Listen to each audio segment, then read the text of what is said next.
ప్రతి ఒక్కరికి లైఫ్లో పీస్ కావాలి, కానీ దాని కాస్ట్ కొన్ని sacrifices.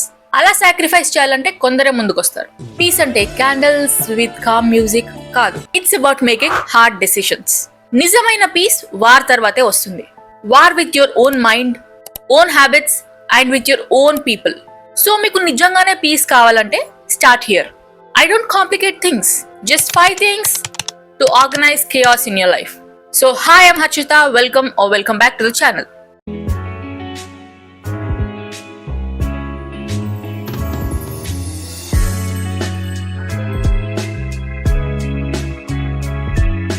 Learn to be okay with being misunderstood. మీ గురించి చెడ్డగా అనుకునే వాళ్ళ గురించి మీరు అర్థం చేసుకోవాలనుకోవడం మానేయండి. అందరూ మీ హార్ట్ ని, మీ బ్రెయిన్ ని అర్థం చేసుకోవాల్సిన అవసరం లేదు. నీ లైఫ్ లో ఒక పాయింట్ వస్తుంది, అప్పుడు నువ్వు రియలైజ్ అవుతావు, ఏంటి, not everyone is going to get you. అందరూ నీ ఇంటెన్షన్స్ ని, నీ యాక్షన్స్ ని, నీ సైలెన్స్ ని అర్థం చేసుకోవాల్సిన అవసరం లేదు. మనం వేరే వాళ్ళతో కనెక్షన్, క్లారిటీ ఎక్స్పెక్ట్ చేస్తున్నాం, కానీ వాళ్ళు కూడా ఎక్స్పెక్ట్ చేస్తున్నారని గ్యారంటీ లేదు. సమ్ టైమ్స్ మీరు అనుకునే వాళ్ళు కూడా మిస్అండర్స్టాండ్ చేసుకుంటారు. అలా నేను కాన్స్టెంట్ గా explaining your self to everyone అనే గేమ్ లో నువ్వు విన్ అవ్వవు. నువ్వేంటో కనిపించాలనుకునే ఉద్దేశంతో నువ్వు ఎన్నిసార్లు ట్రై చేసినా you will start losing part of yourself. నిజమేంటో తెలుసా, నువ్వు నీ ఎనర్జీ మొత్తం ఆ ఫాల్స్ ఇంప్రెషన్ ని కంట్రోల్ చేయాలి అనుకున్న ప్రతిసారి వాళ్ళ మిస్అండర్స్టాండింగ్ తో నీ పీస్ ని కంట్రోల్ చేస్తూనే ఉంటుంది. ఎదుటి వాళ్ళ వూన్స్, జడ్జ్మెంట్స్ అండ్ కండిషన్స్ ప్రకారం వాళ్ళు నిన్ను అర్థం చేసుకుంటారు. వాళ్ళ మైండ్ లో స్క్రిప్ట్ ఆల్రెడీ ఉన్నప్పుడు నువ్వెంత ఎక్స్ప్లెయిన్ చేసినా కూడా పెద్ద యూజ్ ఏం ఉండదు. అండ్ అది నీ రెస్పాన్సిబిలిటీ కూడా కాదు వాళ్ళని ఫిక్స్ చేయడానికి, వాళ్ళని కరెక్ట్ చేయడానికి. And misunderstand doesn't mean that you're wrong, లేదా నువ్వు క్లియర్ గా లేవని కూడా కాదు. నీ ట్రూత్ ని మీట్ అయ్యే స్టాండర్డ్స్ వాళ్ళకి లేవని. డిఫెండ్ చేసుకునే ముందు ఒక్కసారి ఆలోచించు, do I really need to explain, or నేను మిస్అండర్స్టాండ్ కి భయపడుతున్నానా? వాళ్ళు తప్పుగా అర్థం చేసుకుంటున్నారనే భయం తప్ప నిన్ను ఏది ఆపుతుంది? నీ ట్రూత్ ని అందరికీ యాక్సెసిబుల్ గా పెట్టాల్సిన అవసరం లేదు. అండ్ అందరు నిన్ను అర్థం చేసుకోరు, and that's okay. Protect your energy. And sometimes silence is louder than explanation. And ఎక్కువ గ్రోత్ ఉంటే ఎక్కువ మిస్అండర్స్టాండింగ్స్ జరుగుతాయి. Especially when you stop pleasing people, setting boundaries, you speak differently and think differently. People నిన్ను fake అంటారు, cold అంటారు, arrogant అంటారు. ఎందుకు? Because you are no longer controlled. You don't have to be rude, you don't have to fight, you just choose to not engage. వాళ్ళ ఇష్టం వచ్చినట్టు అనుకోనివ్వండి. Truth అనేది ఎప్పుడో ఒకప్పుడు బయటపడుతుంది కదా.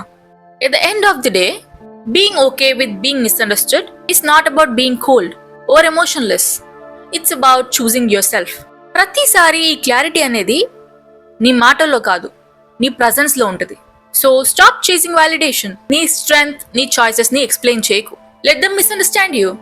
Stay grounded. That's real peace. That's real power. Let people go without drama. People ni వదిలేయండి, drama లేకుండా, బాధ లేకుండా. The hardest truth to accept in life ఏంటో తెలుసా? నీకు పరిచయమైన ప్రతి వాళ్ళు కూడా నీతోనే ఎండ్ అవ్వాలని గ్యారంటీ లేదు. జస్ట్ నీ జర్నీలో ఉంటారంతే. Some people are only chapters, not a whole book. నాతోనే ఉండు అని ఫోర్స్ చేస్తే పెయిన్ తప్ప ఏమీ రాదు. ఎందుకు అలా పీపుల్ ని మనం హోల్డ్ చేస్తున్నాం? ఎందుకు? Because we fear change. ఒక్కరమే ఉండిపోతామని, లేదా ఇదే నా బెస్ట్ వర్షన్ అనుకుంటున్నావేమో నువ్వు. బట్ అలా మనం హోల్డ్ ఆన్ చేస్తే మనకి ఎమోషనల్ గా, స్పిరిచువల్ గా ఉన్న ఎనర్జీని మనమే డ్రైన్ చేసుకున్నాం. The most powerful thing to do to people, for people is to let go. Like silently, without anger, without drama, no arguments, no revenge, no guilt trips. ఒక normal release లాగా. ఎందుకంటే piece అంటే resolution వల్ల రాదు, acceptance వల్ల వస్తుంది. మనమేం తప్పు చేసామని కాకుండా ఓవర్ థింక్ చేయకుండా ఉండడం మంచిది. ఎందుకంటే కొంతమంది వాళ్ళ పాత్ ని చేంజ్ చేసుకోవాలనుకుంటున్నారేమో, లేదా వాళ్ళ వర్షన్ ని అవుట్ గ్రో చేసుకోవాలనుకుంటున్నారేమో. And that's okay. ప్రతి రీజన్ నువ్వు అర్థం చేసుకోవాల్సిన అవసరం లేదు. కొన్నిసార్లు people will tell you by words or by their actions, or silent గా ఉండి డిస్టెన్స్ పెడతారు. కొంతమంది ఇన్కన్సిస్టెన్సీతో నువ్వు అర్థం చేసుకోవాలి. Like you should pay attention to their signs. నీకు అవసరం అనిపించినప్పుడు వాళ్ళు రాకపోయినా, నిన్ను అన్వాంటెడ్ గా ఫీల్ చేసినా, నీ స్పేస్ కోసం నువ్వు ఫైట్ చేసావనుకో, then you need to reclaim your self worth. And వదిలేయడం అనేది లౌడ్ గా ఉండాల్సిన అవసరం లేదు. దాన్ని ఒక పెద్ద డ్రామా క్రియేట్ చేయాల్సిన అవసరం కూడా లేదు. సమ్ టైమ్స్ వదిలేయడం అంటే ఫైటింగ్ ఆపేయడం అని అర్థం. అంటే ఒక డెడ్ ప్లాంట్ కి వాటర్ పోయడం మానేయాలి. దాన్ని గివింగ్ అప్ అనలేం మనం. అది సెల్ఫ్ లవ్. వాళ్ళు క్రియేట్ చేసే ప్రాబ్లమ్ని నువ్వు ఫిక్స్ చేయాల్సిన అవసరం లేదు. వాళ్ళని వదిలేస్తే నీకు పీస్ వచ్చినా రాకపోయినా నీలో చేంజ్ కనిపిస్తుంది. వాళ్ళలానే నువ్వు కూడా చేంజ్ అవుతావు. Give it a chance. ముళ్ళ మీద నడిచినట్టు కాకుండా ఒక నార్మల్ రోడ్ మీద నడువు. Clinging to people so much who are emotionally unavailable, stop it. మూసుకున్న డోర్స్ తెరవడం మానే. Let them go. నీ వర్త్ ప్రూవ్ చేసుకోవాలని కాకుండా నార్మల్గా పంపే with soft heart and deep breath. నీ స్పేస్ నువ్వు క్రియేట్ చేసుకో, నీ క్లారిటీని, నీ హీలింగ్ కోసం. ఒక తాడ్ని ఎంతసేపు పట్టుకుంటే అంత పెయిన్ వస్తుంది. Trust me, when you live it చాలా రిలీఫ్ ఉంటుంది. Trust that what meant to stay will always find a way to stay with you without fear, without drama. Accept the growth is lonely. మీరు ఎదుగుతుంటే ప్రతి ఒక్కటి మీతో రాలేదు. ఈ loneliness కి ఎవరం మనం ప్రిపేర్ అవ్వలేదు. ఈ evolving, healing, best version of your self గురించి మాట్లాడేటప్పుడు మన గ్లోబ్స్ మీద, కాన్ఫిడెన్స్ మీద ఫోకస్ చేస్తాం. కానీ ఈ ఇన్ బిట్వీన్ లోన్లీనెస్ గురించి ఎవరు మాట్లాడరు. మనకి క్వైట్, అన్కంఫర్టబుల్ స్పేస్ పెరుగుతున్న కొద్దీ మనకి అది కూడా నచ్చుతుంది. అప్పుడు బయట ఎన్వైరన్మెంట్ పెద్ద నచ్చకపోయినా మన స్పేస్ మనకి హోమ్లా అనిపిస్తుంది. ఒక రూమ్ ఫుల్ ఆఫ్ పీపుల్లో మనం ఇన్విజిబుల్ గా అనిపిస్తాం. ఒకరోజు వెంటనే నిద్ర లేచి మనల్ని అర్థం చేసుకునే వాళ్ళు ఎవరూ లేరు అని రియలైజ్ అవుతావు నువ్వు. And trust me guys, it's all normal. Growth అనేది బ్యూటిఫుల్ గా ఉండదు. ఇన్స్టాగ్రామ్ లో ట్రాన్స్ఫర్మేషన్ వీడియోస్ చూసినట్టు. Some times it is isolating. అది మన హ్యాబిట్స్ ని, రొటీన్స్ ని, రిలేషన్షిప్ ని అన్నిటినీ డిస్టెన్స్ చేస్తుంది. Just sitting alone, loving your own company. Silence కూడా మనకి అప్పుడు మంచిగా అనిపిస్తుంది. It feels heavy. Healing process లో మనం డీప్ గా వెళ్తే అందరిది ఒకటే పాత్ కాదు అని మనకు తెలుస్తుంది. చిన్న చిన్న కాన్వర్సేషన్స్ లో మనం హ్యాపీనెస్ ని వెతకడం మానేస్తాం. ఆనెస్టీ, డెప్త్ కోసం వెతుకుతాం. ఈ చేంజెస్ వల్ల పీపుల్ కి అన్కంఫర్టబుల్ గా అనిపిస్తుంది. ఎందుకంటే they see growth in you. అప్పుడు కనెక్షన్స్ అన్ని పోతాయి. నువ్వు రాంగ్ అని కాదు, వాళ్ళ కంఫర్ట్ జోన్ లో నువ్వు లేవు కాబట్టి. ఎస్, అండ్ ఈ లాస్ మనల్ని హర్ట్ చేస్తుంది. ఈ వరల్డ్ మొత్తంలో నువ్వు ఒక్కదానివే ఉన్నావు అనిపిస్తుంది. That growth is secret. ఎందుకంటే ఆ సైలెన్స్ ఏదైతే ఉందో అది నువ్వు, ద రియల్ యూ. కొన్నిసార్లు కొన్ని రోజులు గడిచాక ఇది అసలు వర్తా అని కూడా అనిపిస్తుంది, లేదా ఓల్డ్ వర్షన్ కి వెళ్ళిపోదామని కూడా అనిపిస్తుంది. కానీ నువ్వు నీ గ్రోత్ నైతే చూడగలవు. ట్రూత్ ఏంటంటే అప్పుడు నువ్వు you begin to attract people who are clear, who speak your language, who values your boundaries, your depth, your growth. కానీ అది వన్ నైట్ లో అయితే డెఫినెట్ గా రాదు. First you have to work through your silence. ఈ discomfort situation లో నువ్వు కూర్చోవాలంటే, ఈ ట్రాన్స్ఫర్మేషన్ లో నీకు ఎవరు చప్పట్లు కొట్టరు. రియల్ గ్రోత్ సోలిట్యూడ్ ని అడుగుతుంది. అన్ని డిస్కనెక్ట్ చేసుకొని నీ సెల్ఫ్ తో నిన్ను రీకనెక్ట్ అవ్వమని అడుగుతుంది. It's in the quiet moments, in the lonely nights, friendship that fades.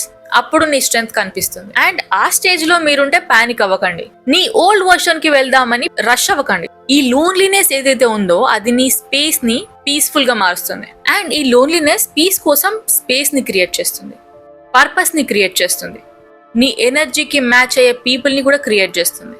You're just being strong, detach from what you can't control. నీ కంట్రోల్లో లేని విషయాల్ని నువ్వు వదిలే. One of the most powerful lessons I have ever learned is, నేను అన్ని control చేయలేను.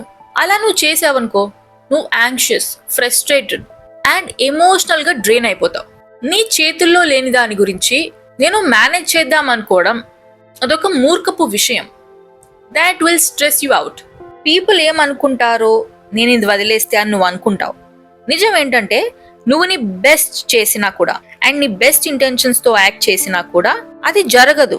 And అది ఫెయిల్యూర్ కాదు, అది లైఫ్. ఎక్కువ గ్రిప్ లో పెట్టుకుందాం అనుకుంటే అంత ఎక్కువ ఎగ్జాస్ట్ అవుతావు. కంట్రోల్ అనేది ఒక ఇల్యూషన్. పీస్ ఎప్పుడు స్టార్ట్ అవుతుంది? నువ్వు ఫోర్స్ చేయకుండా వాటిని వదిలేసిన. మళ్ళీ letting go doesn't mean that you don't care or you stop caring. Attachment లేకుండా కేర్ చేయడం అన్నమాట. వాళ్ళని కేర్ చేస్తూనే వాళ్ళ చాయిసెస్ ని హర్ట్ చేయకుండా ఫ్రీగా వదిలేయడం. And still you can plan your goals and accept if things doesn't go your way. Detachment అంటే నీ ఇన్నర్ పీస్ తో నువ్వు కనెక్ట్ అవ్వడం. అప్పుడు నీకు ఈ ఎమోషనల్ రోలర్ కోస్టర్లు ఉండవు.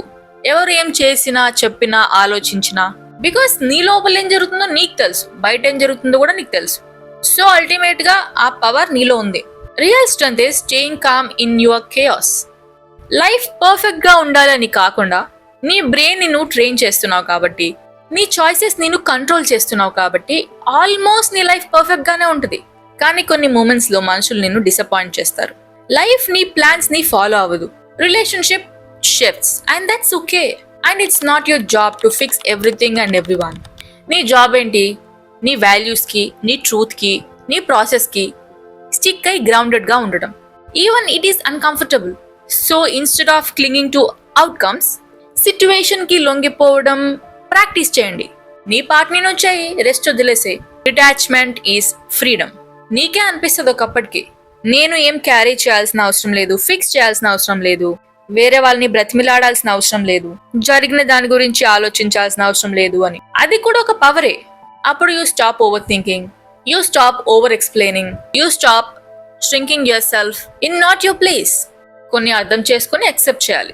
And final one, rest without guilt. Peace అంటే రెస్ట్. ఇది ఎవరూ మార్చలేరు నా ఉద్దేశంలో. హసిల్ని గ్లోరిఫై ఎంత చేసినా కూడా రెస్ట్ లేకపోతే లేజినెస్ హిట్ అవుతుంది. ఈ కాన్స్టెంట్ యాక్షన్ కి ఫాల్ అవ్వకండి. ఈ మెంటలీ, ఫిజికలీ, ఎమోషనలీ చేసి చేసి నీ కోసం నువ్వు ఒకటి చేయాలనుకుంటే అది రెస్ట్ తీసుకోవడమే. ఈ నిజం ఎవరు చెప్పరు. రెస్ట్ అనేది ఒక రివార్డ్ కాదు, అది ఒక రిక్వైర్మెంట్. అది పొందాలని చూడకు, అది చాలా అవసరం. మళ్ళీ దీన్ని జస్టిఫై చేయకండి. ఎగ్జాస్ట్ అయ్యే ఎడ్జ్ వరకు వెళ్ళి వీక్ అవ్వకండి. రెస్ట్ అనేది ఒక కప్లో కాఫీ పోయడం లాంటిది. లోగా ఫీల్ అయితే మళ్ళీ గిల్ట్ వస్తుంది. నీ ఇన్నర్ వాయిస్ చెప్తుంది అప్పుడు నువ్వే ఏదో ఒకటి చెయ్యాలి, టైం వేస్ట్ చేస్తున్నావని. నువ్వు రెస్ట్ తీసుకున్నంత సేపు అది టైం వేస్ట్ కాదు. అండ్ నీ బాడీ మెషిన్ కాదు. నేచర్ కి ఎలా అయితే రెస్ట్ ఉంటుందో, అంటే సమ్మర్ లో బ్లూమింగ్ అవుతుంది ఫ్లవర్స్ కి, అండ్ వింటర్ లో ఇట్ టేక్ రెస్ట్. అండ్ నువ్వు లెక్క, మనము సెల్ఫ్ వర్త్ ప్రొడక్టివిటీతో టై చేస్తాం. ఎంత పని చేస్తే అంత వాల్యుబుల్ అని. సరే చేయకపోతే నువ్వెవరివి మరి? ఈ క్వైట్నెస్ తో నీ వర్త్ కనిపించదా? ఏమి చేయనప్పుడు నీకు నువ్వు నచ్చవా? అండ్ నువ్వు లేజీ కాదు, నువ్వు రెస్ట్ తీసుకోవాలి. అండ్ నువ్వు మనిషివే, నీకు కూడా లిమిట్స్ ఉంటాయి. నీ ఎనర్జీ అయిపోతుంది, నీ స్పిరిట్ టైర్డ్ అవుతుంది. And that's okay. నువ్వు దానికి అపాలజీ చేయాల్సిన అవసరం లేదు. నీ కెపాసిటీని నువ్వు ఫీల్ అవ్వు. నెక్స్ట్ టైం నువ్వు రెస్ట్ తీసుకున్నప్పుడు గిల్టీగా ఫీల్ అయితే ఒకటి గుర్తుపెట్టుకో, రెస్ట్ అనేది ఒక ప్రొడక్టివిటీ, అదొక ప్రిపరేషన్, అది ఒక రెసిస్టెన్స్ నీ వర్త్ కల్చర్ని బర్న్అవుట్ చేయడానికి. మెంటల్ హెల్త్ని టేక్ కేర్ చేయాలంటే రెస్ట్ చాలా అవసరం. You don't oh any explanation about rest. ఈ 5 పీస్ఫుల్ టిప్స్ మీకు అవసరమని నేను అనుకున్నాను కాబట్టి షేర్ చేశాను. And no guilt for following self love, cause it's your life and it's only about you. And that's it for today video. Video నచ్చితే like చేయండి, share చేయండి, సబ్స్క్రైబ్ చేయండి. స్టే హెల్దీ అండ్ మీ మెంటల్ హెల్త్ని చాలా బాగా చూసుకోండి. Bye guys, have a nice day.